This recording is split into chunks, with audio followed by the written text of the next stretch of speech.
आपको पता है लाइफ में ना कई बार ऐसा होता है कि हम जब एकदम डिमोटिवेटेड होते हैं, सडनली कोई व्यक्ति प्रकट होता है, अपीयर होता है और वो कहता है कि भाई वो मोटिवेट करता है आपको और सही डायरेक्शन दिखाता है। या कई बार आप प्रॉब्लम्स में होते हैं तो आप सर्टन लोगों को याद करते हैं। या कई बार ऐसा होता है कि आप एक्सपेक्ट ही नहीं कर रहे होते हैं कि सॉल्यूशन आपको इस तरह से मिलेगा। आप खड़े होते हैं रोड पे, आपकी कार खराब होती है और कोई सडनली कोई व्यक्ति आता है और आपकी मदद करता है और आपका प्रॉब्लम सॉल्व हो जाता है। अब रामायण में भी एक ऐसा किरदार है, एक ऐसा कैरेक्टर है जिसके बारे में लोग कम जानते हैं। स्वयं प्रभा। स्वयं प्रभा करके एक चरित्र है जिनके बारे में किष्किंधा कांड में आप जब पढ़ते हैं तो वहां पे आपको पता चलता है।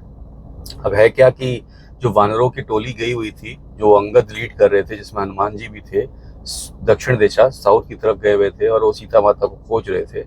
उस वक्त वो निराश हो जाते हैं जब उनको सीता माता नहीं मिल रही होती हैं और आगे कोई रास्ता समझ में नहीं आ रहा होता है। भूख प्यास से भी एकदम वो लोग थक गए होते हैं। तो वहां उनको एक गुफा दिखती है, जिस गुफा में हनुमान जी उनको लेके जाते हैं कि यहाँ से ऐसा महसूस हो रहा है कि यहाँ पे हमें खाने को मिलेगा। ये लोग हाथ पकड़ करके, जी रामायण में ऐसा लिखा हुआ है कि ये लोग हाथ पकड़ करके उस गुफा के अंदर जाते हैं। अंधेरी गुफा होती है और जब आगे जाते हैं तो देखते हैं कि उस गुफा के अंदर में बहुत सारे झरने हैं, बहुत सारे फल फूल मिल रहे हैं और वहाँ पे जो है सुवर्ण सुवर्ण करके लिखा हुआ है, सोने की बहुत सारे मंदिर बने हुए हैं। मतलब बहुत अच्छे से डिस्क्राइब किया हुआ है।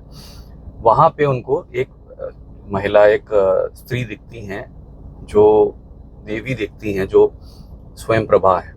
स्वयं प्रभा के बारे में वहाँ पे लिखा हुआ है कि स्वयं प्रभा उनसे पूछती हैं कि आप लोग यहाँ किस लिए आए हैं, पूरा चीज़ एक्सप्लेन होती है और फिर वहाँ पे वो उनको फल फूल खाने देती है। यही स्वयं प्रभा इनको आगे का रास्ता दिखाती हैं। आग बंद करके इनको वो उस गुफा से बाहर निकालती हैं, जिस गुफा से वो अकेले नहीं निकल पा रहे थे, और समुद्र के पास ले जाती हैं, जहाँ उनकी मुलाकात जटायु के बड़े भाई संपाति से होती है। तो अब देखिए कि भगवान खोज में भेजे थे अपने दूतों को, लेकिन उन्होंने खुद रास्ता अपने भक्तों को लाइन में रखा था कि किस तरीके से आपकी प्रॉब्लम्स को सॉल्व करेंगे। तो स्वयं प्रभा का जो चरित्र है, स्वयं प्रभा का किरदार है, उसमें रामचरितमानस में लिखा हुआ है कि जब प्रभु राम से मिलती हैं वो, बाद में जब ये पूरा हो जाता है घटना, तो वो जाती हैं भगवान श्री राम से मिलने।